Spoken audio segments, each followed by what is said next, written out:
উত্তেজনা তুঙ্গে। তৃণমূল কংগ্রেসের তরফে মোহাম্মদ বাহারুল ইসলামকে প্রার্থী ঘোষণার পরে বিক্ষোভে ফেটে পড়েন শওকত মোল্লার অনুগামীরা। বহিরাগত প্রার্থী মানি না স্লোগানে ক্যানিং ও ভাঙড় সংযোগস্থলে পথ অবরোধ, টায়ার জ্বালিয়ে বিক্ষোভ দেখানো হয়। পরিস্থিতি সামাল দিতে ঘটনাস্থলে যান শওকত মোল্লা, তবে অনুগামীরা দাবিতে অনড় থাকেন।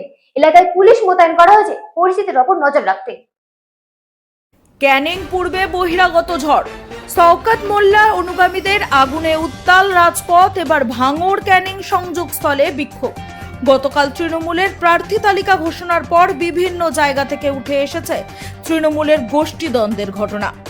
গতকাল ক্যানিং পূর্বের প্রার্থী ঘোষণার পর ক্যানিং পূর্বের বিভিন্ন অংশে বিক্ষোভ সৃষ্টি হয়। আজ সেই বিক্ষোভ ছড়িয়ে পড়ে ক্যানিং এবং ভাঙড়ের সংযোগস্থল এলাকায়। দাবি একটাই, ক্যানিং এর প্রার্থী হিসাবে শওকত মোল্লাকেই চাই। দক্ষিণ 24 পরগনা জেলার ক্যানিং পূর্ব বিধানসভা কেন্দ্রে তৃণমূল কংগ্রেসের প্রার্থী ঘোষণা ঘিরে তীব্র বিক্ষোভের ছবি সামনে এলো। বহিরাগত প্রার্থী দেওয়ার অভিযোগ তুলে দলীয় নেতা শওকত মোল্লার অনুগামী কর্মী সমর্থকেরা রাস্তায় নেমে প্রতিবাদে সামিল হন। মঙ্গলবার রাতে ক্যানিং পূর্বের বিভিন্ন এলাকায় উত্তেজনা ছড়ায়, যার জেরে সাময়িকভাবে জনজীবনও ব্যাহত হয়। 2026 বিধানসভা নির্বাচনে ক্যানিং পূর্ব কেন্দ্র থেকে তৃণমূল কংগ্রেসের প্রার্থী হিসাবে মোহাম্মদ বাহারুল ইসলামের নাম ঘোষণা করেছে দল। এই ঘোষণার পর থেকেই ক্ষোভ দানা বাঁধতে শুরু করে শওকত মোল্লার ঘনিষ্ঠ মহলে। দীর্ঘদিন ধরে এলাকায় সংগঠন সামলানো শওকত মোল্লাকে প্রার্থী না করায় অসন্তোষ প্রকাশ করেন শওকতের অনুগামীরা। মঙ্গলবার রাতে সেই ক্ষোভ বিস্ফোরণের আকার নেয়। শতাধিক কর্মী সমর্থক রাস্তায় নেমে অবরোধ শুরু করেন।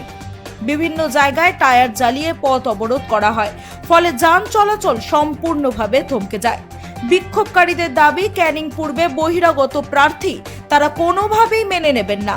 তাদের স্পষ্ট বক্তব্য, এই কেন্দ্রে স্থানীয় নেতা শওকত মোল্লাকেই প্রার্থী হতে হবে।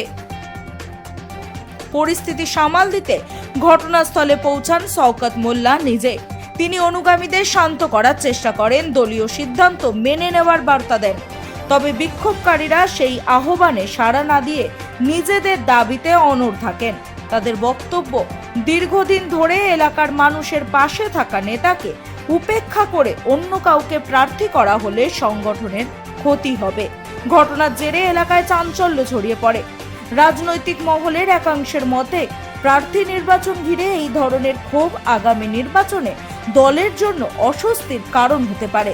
যদিও তৃণমূল কংগ্রেসের শীর্ষ নেতৃত্বের তরফ থেকে এখনো পর্যন্ত এই বিষয়ে কোনো রকমের প্রতিক্রিয়া পাওয়া যায়নি।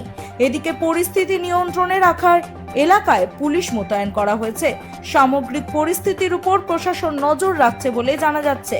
আগামী দিনে এই বিক্ষোভ কোন দিকে মোড় নেয় এবং দলীয় নেতৃত্ব কি পদক্ষেপ গ্রহণ করে, সেদিকেই এখন তাকিয়ে রাজনৈতিক বিশ্লেষকরা। Bureau report, রাতদিন news network. আজকে আমরা দুঃখিত, আমাদের ঘরের ছেলেকে আজকে এখান থেকে অন্য জায়গায় প্রার্থী করা হয়েছে। কিন্তু আজকে 1900 তৃণমূল কংগ্রেস যখন থেকে প্রতিষ্ঠা হয়েছে তখন থেকেই যিনি আমাদের অভিভাবক শওকত মোল্লা, তিনি মাথার ঘাম পায়ে ফেলে এখানে সংগঠন করেছেন। তিনি এখানে শান্তি, উন্নয়ন এবং নিরাপত্তা নিয়েছে। আমরা শওকত মোল্লাকে চাই।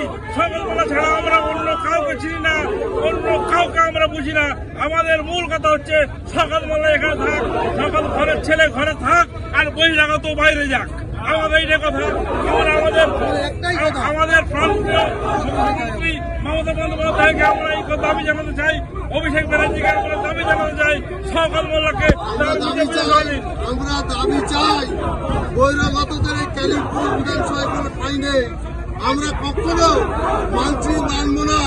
আমাদের প্রান্তীয় বিধায়ক মাননীয় শওকত মোল্লা সাহেবের নির্দেশ অনুযায়ী আমরা চলতে চাই। আমাদের ক্যানিং বিধানসভার বিধায়ক মাননীয় আমাদের ঘরের ছেলে ঘরে ফিরে আসবে।